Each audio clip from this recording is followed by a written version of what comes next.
une journée suffit. Embouteillage de bénédiction. Ça, c'est clair. Hein. La grâce est capable de cela, pas seulement pour Ruth, mais aussi pour nous aujourd'hui. Oui. D'ailleurs, les choses ne se font qu'en une journée. Le Seigneur n'a pas besoin de s'étaler. Bon, aujourd'hui, je commence par la tête, après, ce sera les dents. Quand le Seigneur te guérit, c'est tout ton corps. Quand le Seigneur donne une bénédiction, c'est en une seule fois. Quand le Seigneur dit une parole, le Seigneur ne peut pas prononcer une prophétie ou bien prononcer à travers la bouche de quelqu'un une prophétie. On commence la phrase aujourd'hui et on la termine 3 jours après. Non, c'est en une journée que le Seigneur fait des grandes choses. Et le pasteur a dit, un mariage le plus rapide de l'histoire de la Bible. Et c'est encore possible. Hein? En une seule journée, tu es fiancé, le même jour on a versé la dot, le même jour on a... ça tombe sur quelqu'un. Ça tombe sur quelqu'un. Mais j'aimerais qu'on fasse un retour en arrière. Oui. Le coaching de Naomi. Oui. Donc vraiment, on me donne toutes les instructions. Et avant d'arriver à la manifestation de cette grâce, tu dois suivre tout ce que je te dis. Et on voit Ruth prête à en fait, aucune objection. Je ferai tout ce que tu me dis. Et il y a Naomi, on ne sait pas, c'était peut-être culturel, mais elle a donné tout ce que Ruth devait faire et on ne voit pas d'opposition. Peut-être elle était vieille et on ne sait pas si c'est ce qu'elle a eu à faire avec son mari, mais avec le droit de rachat que Boaz avait, on donne toute une suite des choses. Et on voit comment Boaz aussi répond. Mais des fois, on se demande, le coaching dans notre contexte actuel, est-ce que les gens y adhèrent encore? Bon, il y a, vous savez, quand ma soeur Bijou avait parlé tout à l'heure, est-ce que vous êtes un vrai appelé? Les vrais coachs aujourd'hui, il y en a, parce qu'ils le font avec amour. Si tu as vraiment été appelé, même si tu grondes avec amour. Si tu dois recadrer, tu recadres avec amour. Les vrais coachs qui ont le souci de transmettre quelque chose, on peut encore en retrouver aujourd'hui, moi je crois. Et Naomi et des vrais coachés. Voilà, c'est aussi le problème. Il y a un côté et l'autre. Oui, des fois, nous aimons seulement les éloges.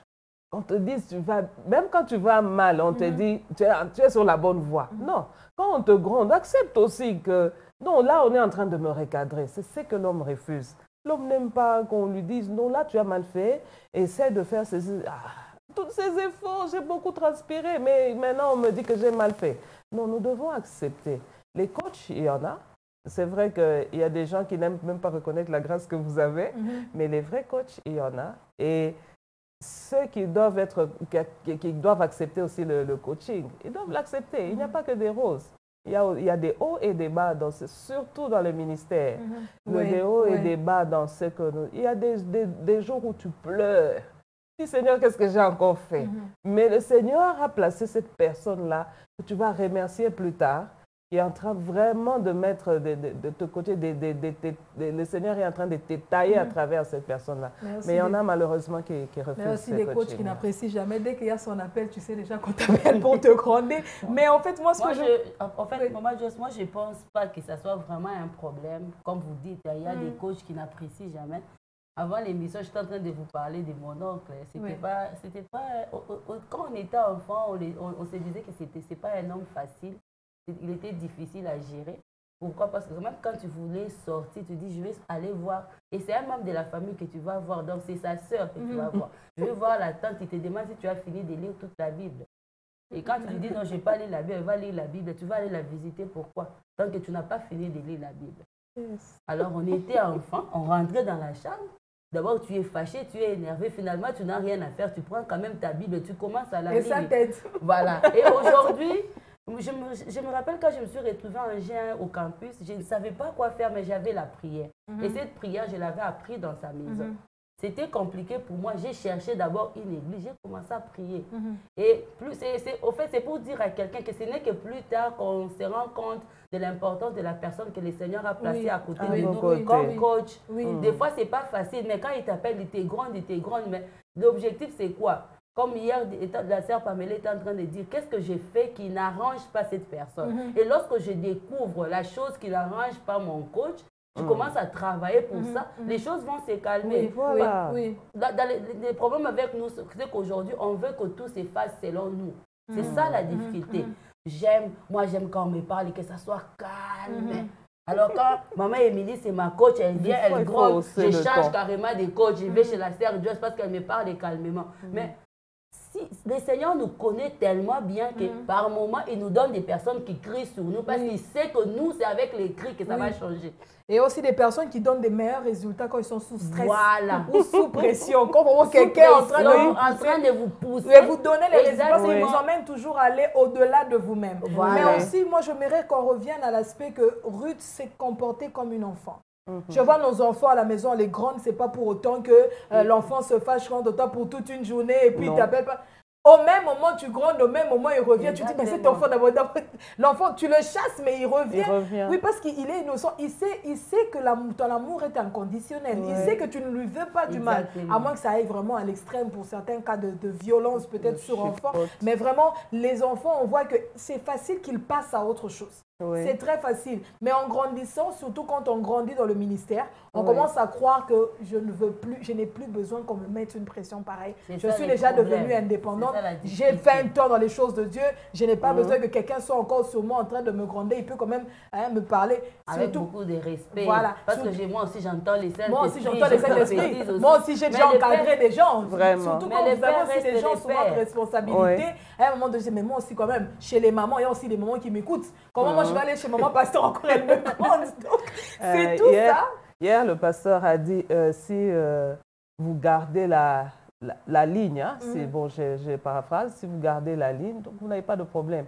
Si vous êtes enfant de la maison et vous commencez, vous êtes par exemple, vous a donné une extension et vous commencez à d'autres pratiques. Non, faites ce que vous avez appris à la maison. Si vous commencez à vous détourner de cela, mais il y a de quoi qu'on puisse vous recadrer. Et maintenant, le temps qu'on va utiliser, là, il faut être disposé à accepter. Ça demande encore de l'humilité, comme on disait hier. Ruth a été vraiment humble, elle a écouté. Elle était déjà une femme au foyer.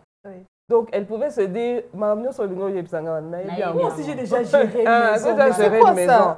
Donc, tu n'as pas à m'apprendre, oh non, on fait ceci, fait ça. Elle a suivi à la lettre. Je ferai tout ce que tu diras. Vraiment, il faut une génération des nouveaux hommes et des femmes qui font ce qu'on leur dit. Une génération aussi des bons coachs, vraiment des personnes qui... et puis il y a des personnes qui, vous avez l'impression qu'ils vous veulent du mal, mais en réalité, ils remarquent que vous êtes sur une voie qui peut vous faire tomber dans une erreur dans laquelle lui-même était tombé et il ne veut pas que ça vous arrive.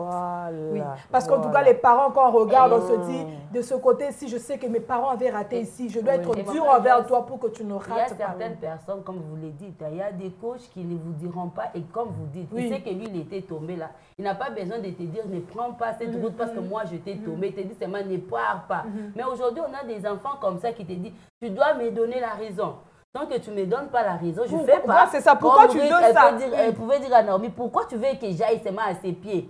Je ne vais pas m'exposer. Pour une fille légère. Donc, donne-moi la raison avant que je le fasse. Donc, c'est pour nous dire aussi ce matin, nous n'avons pas toujours, nos coachs ou bien nos parents n'ont pas toujours besoin de nous dire pourquoi ils nous interdisent telle chose.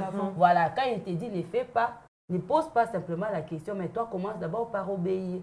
Parce que l'autorité spirituelle aussi de cette personne-là, ça vous accompagne aussi par votre façon de faire. Quand vous refusez, vous passez aussi à côté de beaucoup de choses. Et comme Mme Bijou l'a dit tout à l'heure, si vous savez que votre coach a vraiment été appelé par Dieu et que Dieu vous a placé à ses pieds, restez là. S'il vous plaît, restez là. Je parle à quelqu'un qui s'est déjà échappé de la coacherie, de la bergerie. Rentrez, du coaching, rentrez s'il vous plaît, c'est pour notre bien. Un jour, vous serez coach, peut-être que vous serez même plus dur que votre coach. En tout cas, notez la date d'aujourd'hui.